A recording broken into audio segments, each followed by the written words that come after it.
తన భార్య నుంచి ప్రాణహాని ఉందంటూ పోలీసులకు ఫిర్యాదు చేశాడో వ్యక్తి. ఫిర్యాదు చేసిన వారం రోజులకే మృతి చెందాడు. పోలీసుల విచారణలో విస్తుపోయే విషయాలు వెలుగులోకి వచ్చాయి. అతడి భయమే నిజమైంది. భార్య హత్య చేసినట్లు తేల్చారు పోలీసులు. ఈ ఘటన కూకట్పల్లిలో జరిగింది.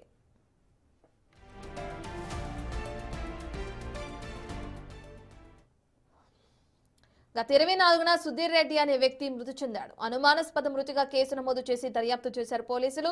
సుధీర్ రెడ్డిని భార్య హత్య చేసినట్లు గుర్తించారు. వివాహితుల సంబంధానికి జల్సాలకు అడ్డుగా ఉన్నాడని భార్య హత్య చేసినట్లు గుర్తించారు. చున్నీతో ఉరేసి హత్య చేసినట్లు భార్య ప్రసన్న ఒప్పుకుంది. నిందితురాలిని రిమాండ్ నిమిత్తం కంది జైలుకు తరలించారు పోలీసులు.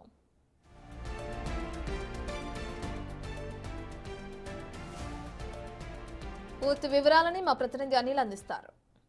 కూకట్పల్లి పోలీస్ స్టేషన్ పరిధిలోని ఈనాడు కాలనీలో దారుణం చోటు చేసుకుంది. డిసెంబర్ 24న అనుమానాస్పద మృతిలో సుధీర్ రెడ్డి మృతి చెందిన విషయం తెలిసిందే. అయితే కొత్తగా ట్విస్ట్ అయితే వెలుగులోకి వచ్చిందని చెప్పాలి. భార్యే భర్తని హత్య చేసినట్టుగా కూడా పోలీసులు గుర్తించారు. దానికి సంబంధించి ప్రజెంట్ ఆమెని దర్యాప్తులో భాగంగా విచారించిన అనంతరం ఆమె హత్య చేసినట్టుగా కూడా పోలీసులు గుర్తించారు. ప్రజెంట్ ఆమెని రిమాండ్కి అయితే తరలించడం జరిగింది కంది జైలుకి.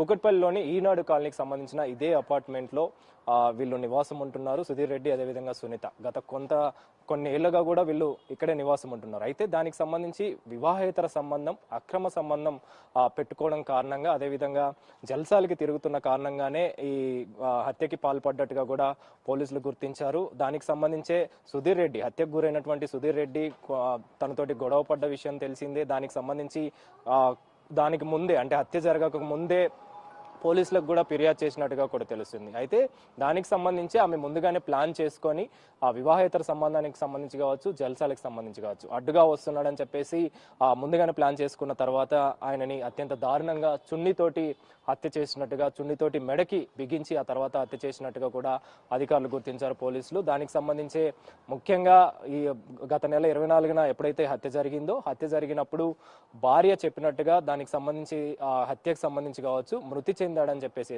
మధ్యరాత్రి తాగి రావడం, తాగిన అనంతరం ఆయన అనుకోని పరిస్థితులలో మంచానికి తగులుకున్న అనంతరం ఆయన మృతి చెందాడని చెప్పేసి భార్య చెప్పిన వివరాల ప్రకారం వాళ్ళు కేసు నమోదు చేసుకొని అయితే దర్యాప్తు చేశారు. అంటే అనుమానాస్పద స్థితిలో అనుమానాస్పద మృతిగా కూడా కేసు నమోదు చేసుకొని దర్యాప్తు చేశారు. అయితే ఆ సుధీర్ రెడ్డి అక్క, హత్య గురైనటువంటి సుధీర్ రెడ్డి అక్క కేసు దానికి సంబంధించి ఫిర్యాదు చేయగా, ఫిర్యాదులో భాగంగా ఇన్వెస్టిగేషన్ వేగవంతం చేశారు. వేగవంతం చేసిన అనంతరం పోస్ట్ మార్టం రిపోర్ట్ రాగానే పోస్ట్ మార్టంలో ఇది హత్య అని తేలడంతో కూకట్పల్లి పోలీసులు ఇన్వెస్టిగేషన్ వేగవంతం చేశారు. అయితే దానికి సంబంధించే భార్య సునీతని పిలవడం జరిగింది. వాళ్ళ స్టైల్లో విచారణ చేశారు. విచారణ చేసిన తర్వాత ఆమెనే హత్య చేసినట్టుగా ఒప్పుకున్న నేపథ్యంలోనే ఆమెని నిన్న రిమాండ్కి తరలించడం జరిగింది కంది జైలుకి. దానికి సంబంధించే చున్నీతోటి అత్యంత దారుణంగా ఆమె హత్య చేసినట్టుగా కూడా ఒప్పుకున్నారు. దీనికి సంబంధించే ఇప్పటికే మేడిపల్లి పోలీస్ స్టేషన్ పరిధిలో కూడా ఈ విధమైనటువంటి ఈ తరహా హత్యకి పాల్పడ్డ విషయం తెలిసింది. అలాంటి ఘటన మరొక ముందే ప్రజెంట్ కూకట్పల్లి పోలీస్ స్టేషన్ లో కూడా చోటు చేసుకున్న పరిస్థితి అయితే మనకు కనిపిస్తుంది. మొత్తానికైతే వివాహేతర సంబంధాలు అనేవి హత్యకి దారితీస్తున్న పరిస్థితి అయితే ప్రజెంట్ నగరంలో కలకలం రేపుతున్న పరిస్థితి అయితే మనకు కనిపిస్తుంది. కెమెరా పర్సన్ సురేష్తో కలిసి Anil, big TV, Kukatpally police